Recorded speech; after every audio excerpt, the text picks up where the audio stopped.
নমস্কার, রাধে রাধে। চলেন আজ আমরা আবার সেই তত্ত্বকথা সম্বন্ধে একটু আলোচনা করি। তাহলে দেখেন, আমরা যে গঙ্গাতে স্নান করছি, সবাই আমরা কুম্ভ মেলাতে গিয়ে স্নান করছি, কেন করছি? আমাদের পাপ যেন মোচন হয়। তাহলে আমাদের স্নান করার আগে আমাদের সে আধ্যাত্মিক তত্ত্ব আমাদের জানতে হবে যে বেদের মধ্যে, সেই শাস্ত্রের মধ্যে সে স্নান সম্বন্ধে কি বলা হয়েছে। তো স্নান মানে কি? যে আমাদের পুরো শরীরটার মধ্যে আমাদের আত্মাকেও স্নান করাতে হবে, শুধু শরীরটাকে স্নান করালে হবে না। তেমনি শাস্ত্রতে বলেছে যে আমাদের যদি স্নান করে পাপমোচন হয়ে যেত, তাহলে আমাদের সেই কর্মের ফল আমরা কিভাবে ভোগ করব? তো আমাদের কর্ম বলে না যে কহু না কাহু সুখ দুঃখ দাতা, নিজকৃত করম ভুগে সভ্রাতা। সবাইকে সবার কর্মই একমাত্র শাস্তি দেয়। তো এখন আমাদের কর্ম, আমরা যদি সেই গঙ্গাতে স্নান করলে আমাদের মোচন হয়ে যেত, তাহলে পুরো দুনিয়ার মধ্যে সবাই তো স্নান করছে, তাহলে তো সবাই স্নান করে। এখন সেই পুরো ভারতবর্ষ বলেন, পুরো বিশ্বের বলেন, সবাই কুম্ভের মধ্যে কোটি কোটি আত্মা, কোটি কোটি মানুষ স্নান করে, সবার পাপ মোচন হয়ে গেছে। এখন তো সে ভারত স্বর্গভূমি হয়ে যাওয়ার কথা ছিল, কিন্তু দেখেন সে কুম্ভ মেলাও শেষ হয়ে গেল, কিন্তু আমাদের সে ভারত যেমন কি সেই সেমনই রয়ে গেল, কিন্তু সে পাবন ভূমি আর হলো না। কেন হলো না? কারণ আমরা যেমন দেখেন শরীরটাকে স্নান করাচ্ছি, কিন্তু আমাদের পাপ কোথায় লেগে থাকে? পাপ কি আমাদের শরীরে লেগে থাকে, না আমাদের আত্মা মনের মধ্যে লেগে থাকে? তো সে কারণে বলেছে যে দেখেন আমাদের যে মনের মধ্যে পাপটি মুছতে গেলে কিভাবে মোচন হবে।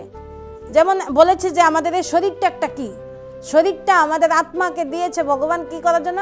সেটা একটা সাধন। সাধন মানে কি? যেমন কেউ কেউ ধরেন না কোনো মাইকের মধ্যে প্রবচন দিচ্ছে বা কোনো মাইকের দ্বারা কথা বলছে, তো সেই মাইকের দ্বারা ব্যক্তিটা কথা বলছে, সে ব্যক্তিটা বলাটা কিন্তু সেই মাইকটা সাউন্ড দিয়ে সবাইকে দূরে শোনাচ্ছে।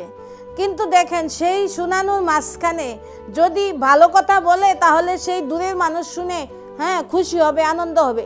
আর যদি সেই মাইকের পেছনে মাইকের সামনে বসে থাকা ব্যক্তিটা কোনো গালিগালাজ করে, কোনো খারাপ বাণী মুখ থেকে বের করে, তাহলে সেই দোষটা কার হবে? দোষটা কি মাইকটার হবে না ব্যক্তিটার হবে?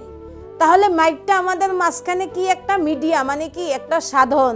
তো তেমনিও দেখেন সেই মাইকটার মধ্যে কোনো দোষ পড়বে না, দোষ পড়বে ব্যক্তিটার। তো সে যে ব্যক্তি বলেছে সে ব্যক্তিকে শাস্তি পেতে হয়। তো তেমনি দেখেন আমাদেরও এই শরীরটা আমাদের একটা সাধন। তো সেই সাধনটার দ্বারা আমরা যে কর্মগুলি আমরা করছি, সে পাপ কর্মগুলি কিন্তু আমাদের সেই দেহের মধ্যে, শরীরের মধ্যে কোথাও লেখা থাকে না। কারণ দেখেন কেউ যদি কোনো একটা আমাদের কটু কথা বলে, তাহলে সে কথাটার কারণে কারোর মন খারাপ হয়, কিন্তু তনটা খারাপ হয় না, কারণ তনের মধ্যে কোথাও সেটা লেখা থাকে না। তাহলে দেখেন সেই আমাদের সেই মনটাকেই এখন কি করতে হবে? মনটাই আমাদের, যদি আমরা অকর্ম বিকর্ম করি, তাহলে আমাদের শরীর শাস্তি না পেয়ে আমাদের মন কিন্তু শাস্তি পায়। কারণ আমরা মন কি থাকে? অশান্তি থাকে। অশান্তিটা কোথায় থাকে? মনে থাকে, শরীরে না। তো তাহলে শরীরটা আমাদের কি একটা মাত্র সাধন। তো এখন দেখেন সেই সাধনটা আমরা ভগবান বলেছে সে সাধনটা দ্বারা আমরা যেন কর্মটা কি করি? শ্রেষ্ঠ করি। যেমন বলেছে যে একটা চাকু যদি একটা ডাকুর হাতে দেওয়া হয়, সেই ডাকুটা কি করবে? সেই চাকুটা দিয়ে মানুষের পেট কেটে মানুষটাকে মেরে ফেলবে। আবার সেই চাকুটাই যদি আবার একটা ডাক্তারের হাতে দেওয়া হয়, তাহলে সেই ডাক্তার কি করবে? সেই পেট কেটে একটা মানুষের জীবন বাঁচাবে। তাহলে দেখেন চাকু তো দুজনের হাতেই গেল, কিন্তু দুজনের ব্যক্তি সেই চাকুটা দিয়ে দুইটি কাজ করলো। তো তেমনিই দেখেন আমাদের এই দেহটাও আমাদের সে একটা সাধন। সেই দেহটা যদি ধরেন কোনো কৃষ্ণের মতন আত্মার কাছে যায়, তাহলে সে কেমন জীবন রক্ষা করে, এই জগতের কল্যাণের জন্য শ্রেষ্ঠ কর্ম করে, এই জগৎকে রক্ষা করার জন্য, প্রকৃতিকে রক্ষা করার জন্য নিমিত্ত হয়ে সে ভগবান হয়ে যায়। আবার দেখেন সে একদিন এই শরীর থেকে জীবিত থাকতে থাকতে জীবন মুক্তি পেয়ে মহান আত্মা হয়ে এই দুনিয়া থেকে যেতে পারবে। আর যদি সে কংসের হাতে যায়, তাহলে সে কংসের মতো আত্মা আত্মার কাছে যদি এই দেহটা যায়, তাহলে সে, আপনারা তো জানেনই সে কংস কি কর্ম করেছে।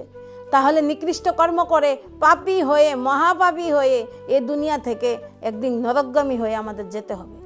তারপর দেখেন আমাদের এই শরীরটা যদি আবার সেই রামের মতন আত্মাদের কাছে যায়, তাহলে সে কি করবে? একদম মর্যাদা পুরুষোত্তম হয়ে এই জগৎ থেকে মহান ভগবান হয়ে যেতে পারবে।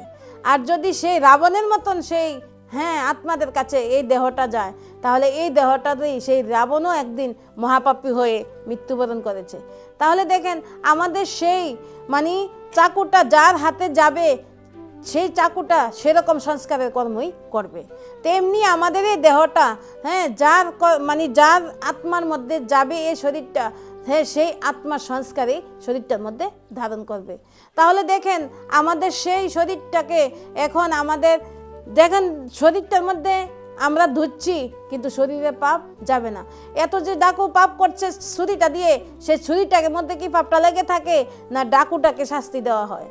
তাহলে দেখেন আমাদের এই শরীরটা দিয়ে আমরা যদি পাপ করি, তাহলে আমাদের এই শরীরটাকে শাস্তি দেওয়া হবে না, শাস্তি দেওয়া হবে আমাদের আত্মাকে, আমাদের মনকে। তো এখন আমাদের সেই শরীরটাকে না ধুয়ে আমাদের আত্মাকে, মনকে জ্ঞান জল দিয়ে আমাদের আত্মাকে পাবন বানাতে হবে, মনের থেকে দুঃখ কষ্ট অশান্তিকে দূর করতে হবে। তাহলে দেখেছেন আমরা শুধু গঙ্গাতে স্নান করে কিভাবে আমাদের শরীরের পাপ মোচন করব? তো তাহলে গঙ্গা জলে তো আমাদের শরীরটা ধুচ্ছে, কিন্তু সেই জলকে আমাদের মনের ভিতরে পৌঁছাচ্ছে? সে জল তো আমাদের মনের মধ্যে পৌঁছাচ্ছে না। তাহলে আমাদের মনের পাপ, মনের মলিনতা, মনের ভিতরে যে আবর্জনা বসে আছে, কাম, ক্রোধ, লোভ, মোহ, অহংকার, হিংসা, নিন্দা, পরনিন্দা, পরচর্চা, ওইগুলি ধুতে গেলে এখন আমাদের সর্বপ্রথম যেতে হবে কোথায়? জ্ঞান গঙ্গাতে। কি সেই গীতার জ্ঞানের মধ্যে আমাদের সবাইকে আশ্রয় নিতে হবে। আমরা যে যতই স্নান করি, দেখেন সে গঙ্গাতে স্নান করলে যদি পাপমোচন হতো, তাহলে সে গঙ্গার পুত্র কে ছিল? ভীষ্ম। সে ভীষ্ম কে ছিল? স্বয়ং গঙ্গার পুত্র ছিল। তো সেই ভীষ্ম যখন সেই বানের মধ্যে শুয়েছিল, তখন শ্রীকৃষ্ণকে উনি বলেছিলেন যে আমার তো 100টা জন্মের কথা মনে আছে, কিন্তু আমি সেই 100 জন্মের মধ্যে কোনো পাপ করিনি, তাহলে আমার এত কষ্ট কেন হলো? তো তখন সেই শ্রীকৃষ্ণ বলেছে আপনি 100টা জন্মের কথা আপনার মনে আছে, কিন্তু 101টা জন্মের আগে আপনি যান, গিয়ে দেখেন আপনার আত্মা কি করেছিল ওই সময়। তখন সেই ভীষ্মকে ছিল একজন মহারাজা ছিল, কি রাজপুত্র, সে মহারাজাই ছিল। তখন সে একদিন রাস্তা দিয়ে সেই রথের গাড়ি নিয়ে যাচ্ছে। তো সেই রথের গাড়ির সামনে আগের একটা নিয়ম ছিল, মানুষ কি করতো, পরম্পরা কি, যদি সামনে, যেমন আমরা এখন বর্তমানে কি করি, যে আমাদের সামনে দিয়ে যাচ্ছি, হঠাৎ করে যদি একটা বিড়াল সামনে দিয়ে যায়, আমরা মনে করি কি অশুভ হয়ে গেছে। তখন আগেও কি করতো, আগে তখন মনে করতো যদি কেউ কোনো সামনে বিড়াল যায় অশুভ হয়, কোনো যাত্রাপথে যদি সামনে দিয়ে কোনো সাপ যায় সেটাতেও অশুভ হয়, যদি সামনে দিয়ে কেউ তেল নিয়ে যায় সেটাকেও অশুভ বলে মানে। কিন্তু তখন সেই ভীষ্মের রথের সামনে দিয়ে একটা কি করছিল, সাপ যাচ্ছিল। তখন সেই ভীষ্ম মনে মনে ক্রুদ্ধ হয়ে বলল আমি তো একটা শুভ কাজে যাচ্ছি, কিন্তু সেই সাপটা অশুভ করে দিল।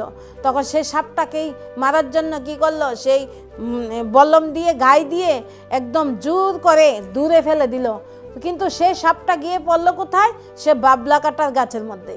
সে বাবলা কাটা গাছের মধ্যে সে সাপটা যখন গিয়ে আটকিয়ে গিয়েছিল, তখন সেই সাপটা 18 দিন পর্যন্ত তার শরীর থেকে নাকি রক্তক্ষরণ হয়ে রক্ত ঝরে তারপর সে সাপটার প্রাণ নিঃশ্বাস ত্যাগ করেছিল।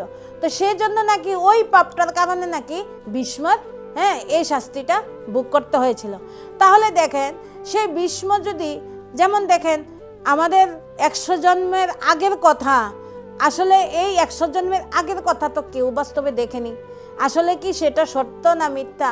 বলেছে যে শাস্ত্রের মধ্যে বলেন, কবিরা বলেন, সেই শাস্ত্রবিদরা বলেন, যারা লেখেন তারা কি করে, 2টি ভাষা প্রয়োগ করে। যে কোনো লেখার মধ্যে 2টি ভাষা প্রয়োগ করা হয়। যেমন একটা হলো কি যথার্থবাদী বিদ্যা, আরেকটা হলো আদর্শবাদী বিদ্যা।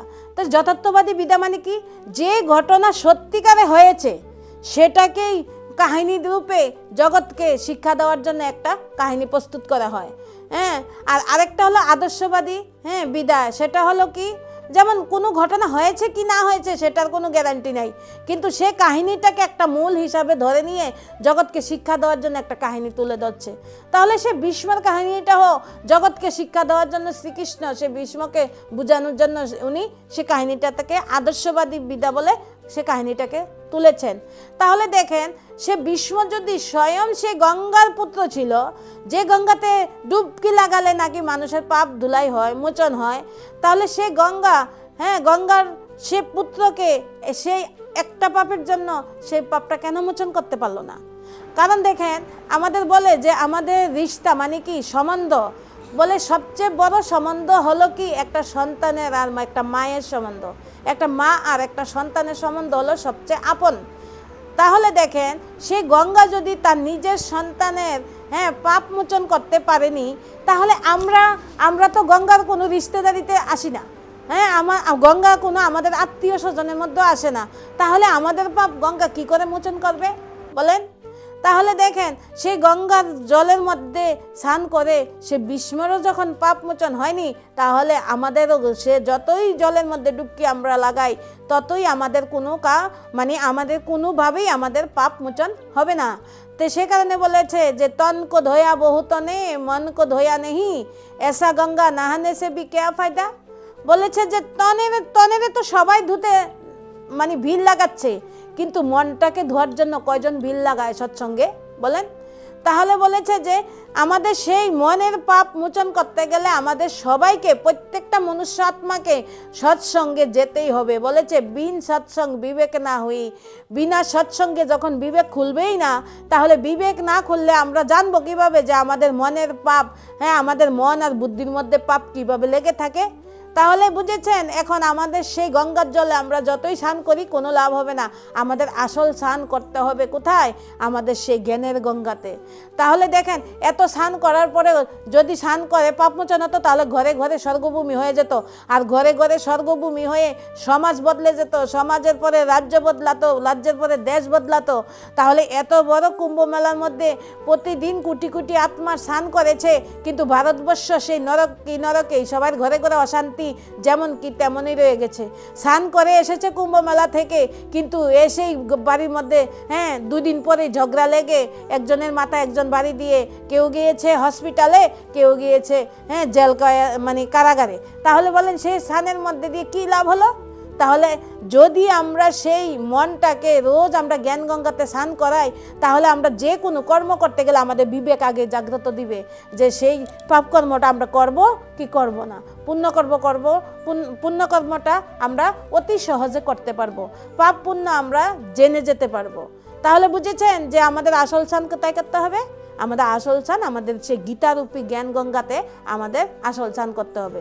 ঠিক আছে, রাধে রাধে, নমস্কার।